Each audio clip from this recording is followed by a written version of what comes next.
Whenever you're dealing with a sequel to anything, the first question you always have to ask is, did the original need to have a sequel made to tell its story? So in other words, did Adventure need a sequel to continue its story? I would personally say no. Don't get me wrong, I know why they made the sequel. Digimon was popular. Fans would like to see their favorite Digidestins again and see the digital world explored in a whole different way. Doing a sequel would also mean you wouldn't have to set up the characters or the world as much, so it's less writing, and you get to reuse some source animation. But from a writing and story perspective, this whole season just seems so incredibly forced. I mean, O2 does try to do a lot of its own original ideas and subplots and stuff like that. And those ideas are kind of hit and miss a lot of the times. But hell, despite all my bitching and complaining about some of these subplots and little side adventures, I will give this season credit. It's not just trying to be another adventure. It's not just trying to retell the first season with different characters. Like, the plot isn't that the kids get trapped in the digital world and have to try to find their way back to the real world. The kids are always able to go in and out of the real and digital world whenever they want. And the season's main focus is mostly about just finding out more about villains or developing, their characters while the heroes do like little hit and run attacks against them or just, get distracted with something else. And for those reasons, I kind of have to commend O2. Even if I didn't like some of the ideas they had, I still feel compelled to commend them for trying new things and not just going with something they knew worked in the past. And they tried to switch things up. Like I said, they took a lot of the focus off the heroes and seemed to place more focus on the villains. Now, they probably should have tried to balance out the focus a little more, give some more attention to the heroes. But hey, overall, I think I like it. And then there's things that just didn't work, like the Destiny Stones. And you know what? That would have worked a lot better if this was not a sequel to Adventure. I have this little niggling feeling in the back of my head that the writers of O2 didn't want this to be a sequel to Adventure, because they didn't want to be tied down to some of the rules and lore that were set up in the previous season. Like, we see that in the very first episode, where it seems like the whole world just forgot that Digimon existed, even though that was in the first season. How do you forget that? But I guess the show wanted to have that little thing where the kids have a secret from the adults, don't tell them. I'll talk about that later. But yeah, a lot of the heroes in the original season don't have a lot to do. Even TK and Kari, who are two of the main characters in this new group. And I guess Izzy does some stuff, but that could have been Yoli. All he does is computer things. In fact, that probably should have been Yoli, because then it gives her something to do. And then, what else do they do? Matt and Ty and Sora in a love triangle that's, mentioned once and doesn't really accomplish anything. And then the other big thing that all the adventure heroes do is they go around the world with the O2 heroes and solve problems. But of course, we can't have Matt and Ty be able to go mega level, because then they can form Omnimon, and Oikawa probably couldn't handle that. So now O2 has to erase some more things from Adventure by either saying, oh, control spires are keeping the Digimon from digivolving, or saying, oh, Geni took away their ability to digivolve because of reasons. I forgot why, actually. All I remember is that they weren't great. Anyway, that got me thinking, why exactly does this need to be a sequel when it doesn't really have a lot of the elements that the original had, and not giving most of the kids from the original season a lot to do, therefore not really capitalizing on the fact that they have them in this season? And then I thought, well, this doesn't really need to be a sequel. This could have easily been a reboot. And that probably would have helped this season out a lot, because doing a sequel to just about any season is really hard to do, because it always usually ends with Digimon being revealed to the entire planet, and also the heroes getting some super evolution that is almost unstoppable. So the only way to write a season around that is to disregard a lot of things that happened the first season, but it's a sequel, so you can't disregard too much, and you have to make it related, and then you have kind of a train wreck, if you will, of continuity errors, missed opportunities, and just overall a schizophrenic feeling as the season tries to dart between, being its own thing and trying to be connected to the original. And I've been trying to think about ways to kind of fix that feeling. So I thought I could come up with some suggestions, of how to fix this. I came up with some ideas for like Blackwell Greymon and other characters in 02. But honestly, I thought when I finished the Oikawa episode, I could do this. I could fix this. It isn't until just this moment that I realized this is just way over my head. Because I tried to do my usual thing, I tried to rework the original idea and add just some of my personal suggestions on how to make it better. And so I looked at O2 and I said, okay, let's try to make this a complete reboot, let its freak flag fly without having to worry about being associated with adventure. And I sat down, I started to kind of rethink all the characters and rethink like the plot and everything, keep the things I liked, keep the things I didn't like. And then I realized I had accidentally almost recreated Tamers. Because the parameters I had set for myself were, okay, it has to take place in the real world, and you have to have some human villains. One of them has to be like a scientist who has an extreme fascination with the digital world.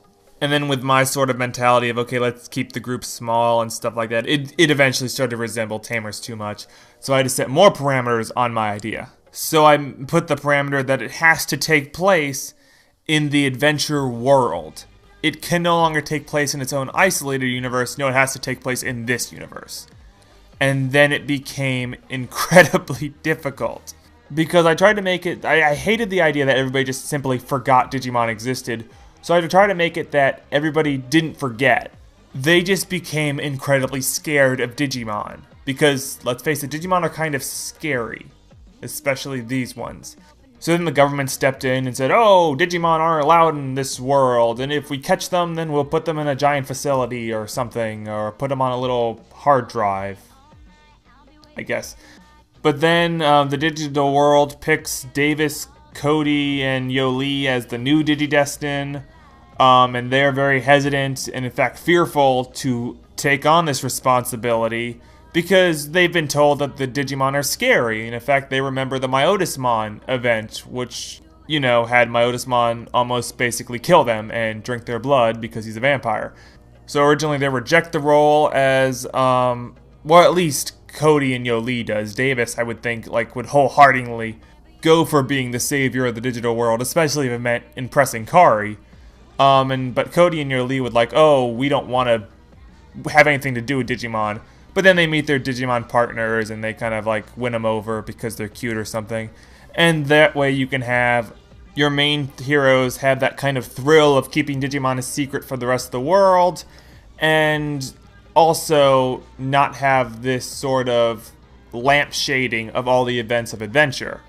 Okay, but that's the easy part. Finding a way to, make Digimon, or make the heroes want to keep Digimon a secret from everybody else, and even find a way to make the original heroes want to downplay their involvement with Digimon to the point that most people may not even remember that they were the ones that, saved the world, or I don't know what exactly.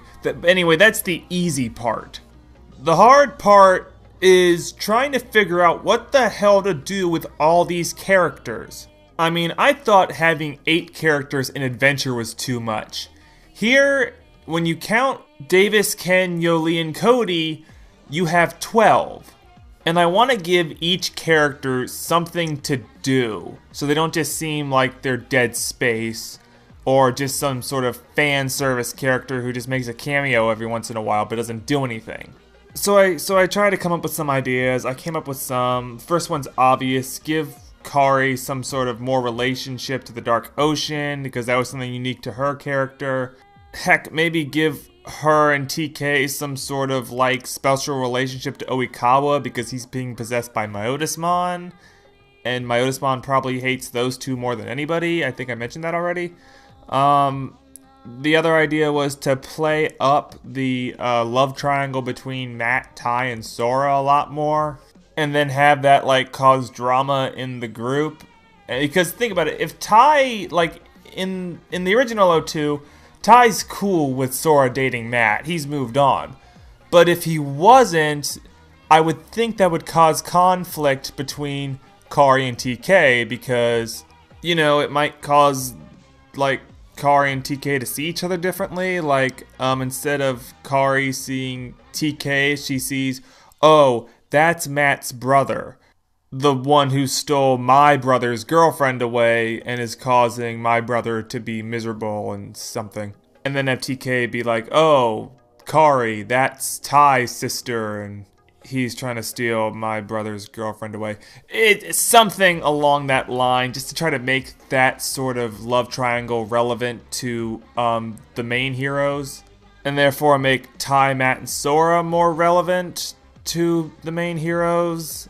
Anyway, Izzy's fine. Mimi, I guess, can get us past because she's in America, although that's a cop-out for me because I couldn't think of anything for her to do. Because even in Adventure, she didn't do a whole lot, and I couldn't think of anything for Joe to do. I guess he could have been Cody's mentor, but that's still not a whole lot for him to do. He would play just such a minor role. In fact, his role in Adventure was also pretty minor. I just randomly liked him, though. Anyway, I'm rambling now. Anyway, I eventually gave up on the idea because it was so hard to, like, figure out, okay, stuff for villains, like the government being evil, that's cliched. Then is Oikawa in charge of the government because he would be the final villain? Why would he want to just get rid of Digimon if he wants to go to the digital world? So I just dropped the whole thing, and then tried to come up with another idea where instead of this season being a sequel or a prequel, it still takes place in the same universe, but it just wouldn't have any connection to the original heroes, like Kari and TK wouldn't be in the group, and instead the whole story would take place simultaneously with the events of Adventure, except the heroes would be in a different part of Japan, and when they go to the digital world, they'd go to a different part of the digital world than where these kids would be. And then instead of fighting Apocalypse, they would be fighting Dagomon, and it just also fell apart really quickly. I'm telling you all these failed ideas to try to illustrate how hard it is to create a sequel to a season like Adventure, because you have to jump through all these hurdles to try to make it competent. Because I'll take it back, it is easy to make a sequel to Adventure. It's hard to make it good. And I guess like O2 as a season didn't do too bad of a job. It had some things that worked, and they tried new things, and I guess it could have been worse. And I think I'm just going to start wrapping it up here because I have so many different feelings about O2 that I could go on for another hour. It's just that controversial of a season for me because, like I said, so much of it is just hit and miss. And I feel like it just starts out well with Ken as a villain and then just shoots itself in the foot at the end with trying to have a super happy and unnecessary ending, which when you think about it is kind of depressing when you think about that, like all these kids have Digimon and they're Digidestins. And I know that these kids turn out okay, but even when I was a little kid, I just kept thinking, not all these kids are going to turn out fine. Like, she's probably been missing since 2003. She's got like 5 kids from 7 different fathers. He's waiting trial for a hit and run case. Michael's probably addicted to like heroin. Probably sold Betamon to a sushi restaurant for $500. These 3 probably joined the Falun Gong and then became involuntary organ donors for the Chinese government. You know, not everybody can be on the cover of Time magazine, Davis. You know what, I'm just going to end it here. I'm very tired. So that's the anticlimactic ending to my O2 critique. Summary, I liked it more than Frontier and Cross Wars, but I liked Data Squad and Adventure more than it. The end. Play me out, Boss Tones. It's all so exciting. The magic of